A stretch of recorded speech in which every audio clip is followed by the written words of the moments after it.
Good afternoon. Today we will be presenting our project on structure analysis. Our focus is on understanding how loads impact structures and analyzing them to ensure stability, safety, and efficiency. Let me introduce the team members behind the work. Me, myself, Imina, Iwani, Singhui, Jajwan, and Yuvanishwari. So I will hand it over to Jajwan to begin with the objectives project. This assignment has three objectives, which is to draw details of free body diagram from actual structure-related problems, then to develop an equilibrium equation from the free body diagram drawn, and last is to analyze force members from the structure. Structure analysis is the process of studying how load affects actual structure. Type of structure: load-bearing structure, frame structure, truss structure, and shelf structure. In this assignment, the truss structure is our focus. Truss structure are loading-bearing elements that typically support roof components. These structures transfer roof load uniformly and are subjected to tension and compression force, but they experience no movement under load. Why structural analysis matters? Deformation, external force, internal force, stress, shear force, support reaction, the factor of safety. Deformation happens when a structure changes shape or size because of a force acting on it. External force, force that act on a structure from the outside, like wind, gravity, or a car driving on a bridge. Internal force, force within the structure that resists the external force, like the tension or compression inside a beam. Stress is how much force is acting on a specific area of a material. Shear force is a type of force that causes one part of a structure to slide over another's. Supportation are the force or moment at the support of a structure that keep it balanced and prevent it from falling. And the last one is the factor of safety. Is a way to make sure a structure is strong enough. It compares how much force a material can handle to how much force it will actually enough. Here the structure we choose to analyze.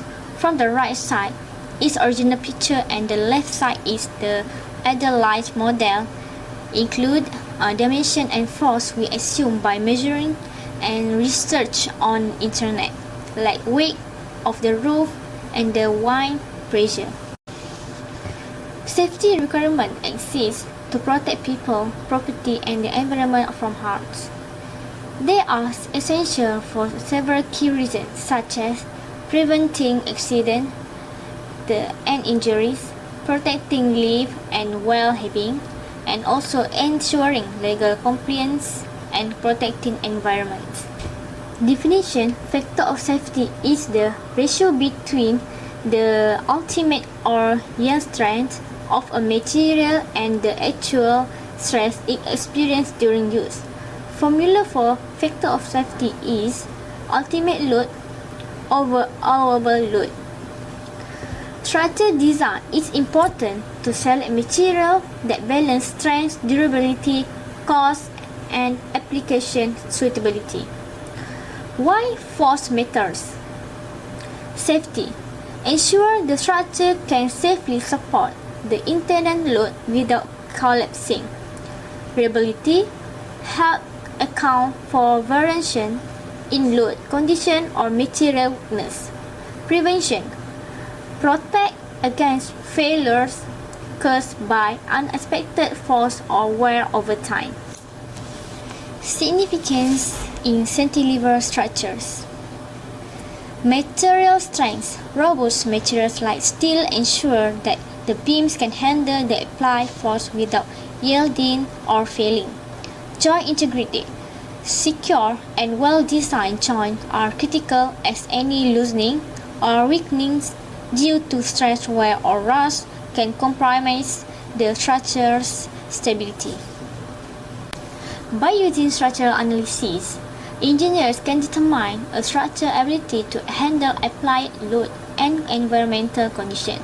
This often eliminates the need for costly physical testing while ensuring the structure is safe or fit for internet use. For literature review, we had found some articles and journals as references. There are three sources, which are ASEA Roofing Catalog through Profile 2017, IPM Integrated Project Management 2021, and the third is the Aluminium Structure, a Guide to their Specifications and Design, 2002.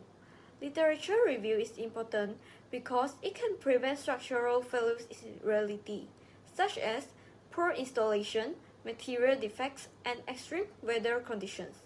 As we had referred the information from journal and article, we can ensure the accuracy of measurements and calculations in further.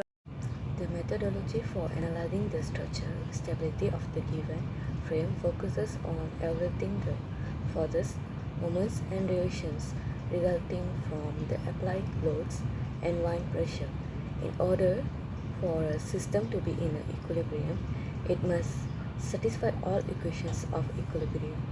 In this case, have four force equations of equilibrium.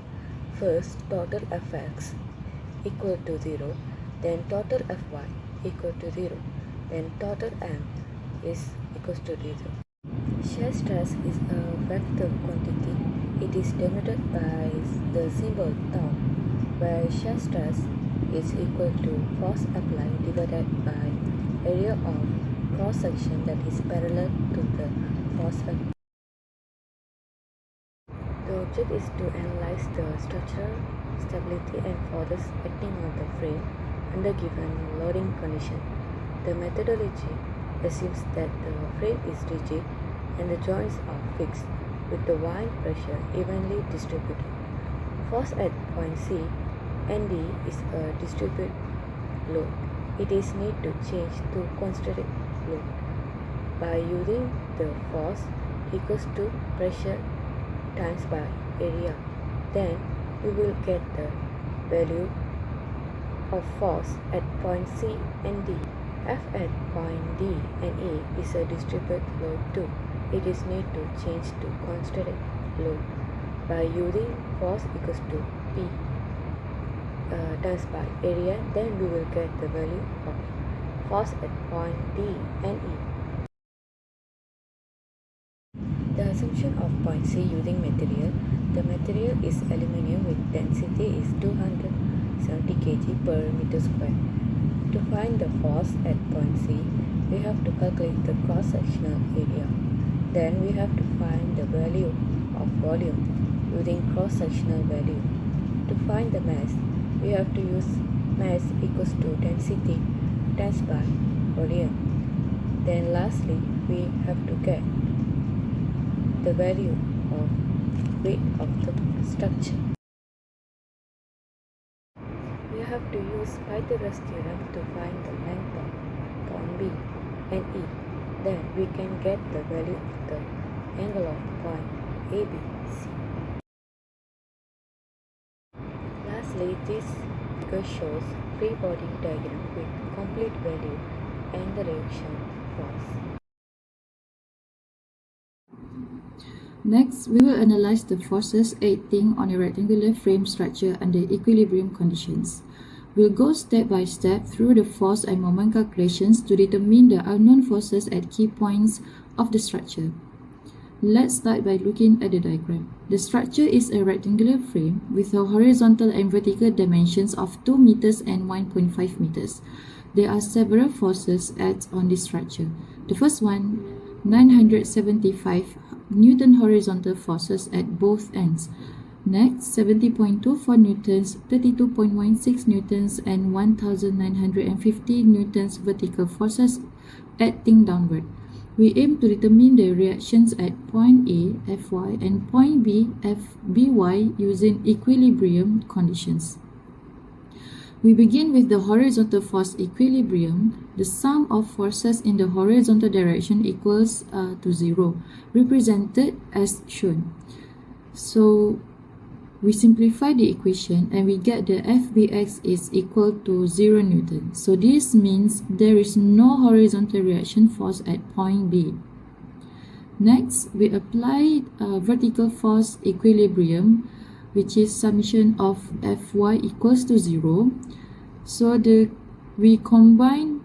equation is Fay plus Fby minus 32.16 minus 70.24 equals to 0. So we combining the downward forces and we refer this as equation 2. To solve for Fby, we take moments about point A. The sum of moment is 0 and the equation is shown. So we substitute the force and their distance and we simplify the step, and the equation for Fby is 224.27 newtons. So we refer this as equation 3. Now we combine the equation 2 and the equation 3 to solve for Ay. So from equation 2, we substitute the Fby and we arrange for Fay and we get the result 121.87 newtons. So this result indicate that Fay is acting in the opposite direction. We use method of join at joint A to find the internal force. By using equation of equilibrium, which is Fx equal to 0 and Fy equals to 0, we can get the value of Fab and Fae. Then, it is same as previous slide. Method of join is used at joint C and D. By using the equation of equilibrium as shown in the slide, we can get the value of other internal forces. Now let's take a look at the forces acting on joint A of the truss, where we apply the method of join to solve for the forces in the truss members. In the image, we see a free body diagram of joint E which is connected to three members, one with a force of 975 newtons, another with a force of 121.87 newtons, and the force in the truss member connecting joint E to point D, which we need to solve. We use the equation of equilibrium to solve for the unknown force in the member FDE. So since the system is in equilibrium, the sum of forces in both the horizontal and vertical directions must be 0. So we apply the equilibrium equation in the horizontal direction, which is summation of Fx equal to 0. So this means the forces in the horizontal direction must cancel each other out. From the diagram, we can break down the forces acting on joint E into horizontal components using trigonometry. The horizontal component of the force acting from joint D to E is given as shown. So we substitute the known forces into the equation and we solve this equation for FDE. We get the answer for FDE is negative 883.52 newtons. This negative sign indicates that the force is compressive, meaning that the member DE under compression, which is a critical finding for understanding the behavior of the truss under the applied loads. Therefore, the force in member DE is 883.52 in compression. After calculating member force, we start calculating normal stress by using the formula of normal stress, which is axial force divided by cross-sectional area. We already know that the axial force of member AB is 975 Newton. So, we substitute the axial force into the formula, then divided by the cross-sectional area. We convert the cross-sectional area from 0.491 inch square to meter square. Then, we get the normal force of member AB, which is 3.08 megapascal. In order to find the normal stress of other member, we need to find the cross-sectional area of aluminium hollow square tube.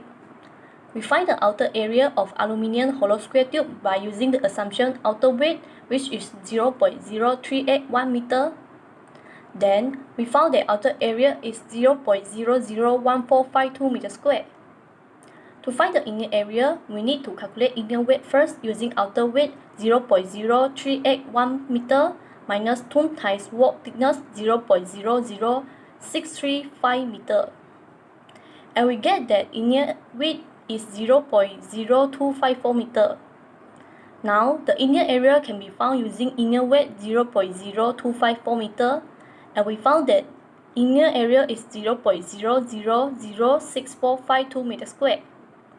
By using outer area minus inner area, we get that cross-sectional area of aluminium hollow square tube is 0.0008068 meter squared. Now, use the formula of axial force divided by cross-sectional area to find the normal stress for member AE, BE, BC, CD, and DE. By using the axial force of each member and the same cross-sectional area, we found that normal stress of member AE is 0.15 megapascal, member BE is 0.31 megapascal, member BC is 1.32 megapascal, member CD is 0.04 megapascal, and member DE is 1.10 megapascal. Here we calculate shear stress on the members between her vertical and horizontal by using formula of average shear stress equal to resultant internal shear force V over cross-section area A, given that diameter of bolt are 10 millimeters.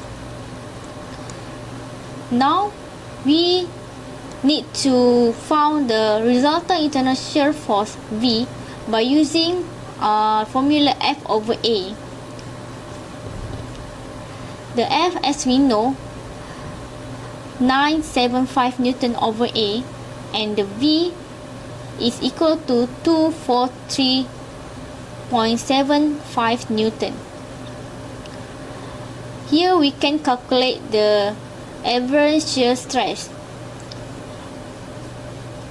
243.75 over pi over 4 divided by 0.01 power of 2, and the answer need to change to megapascal.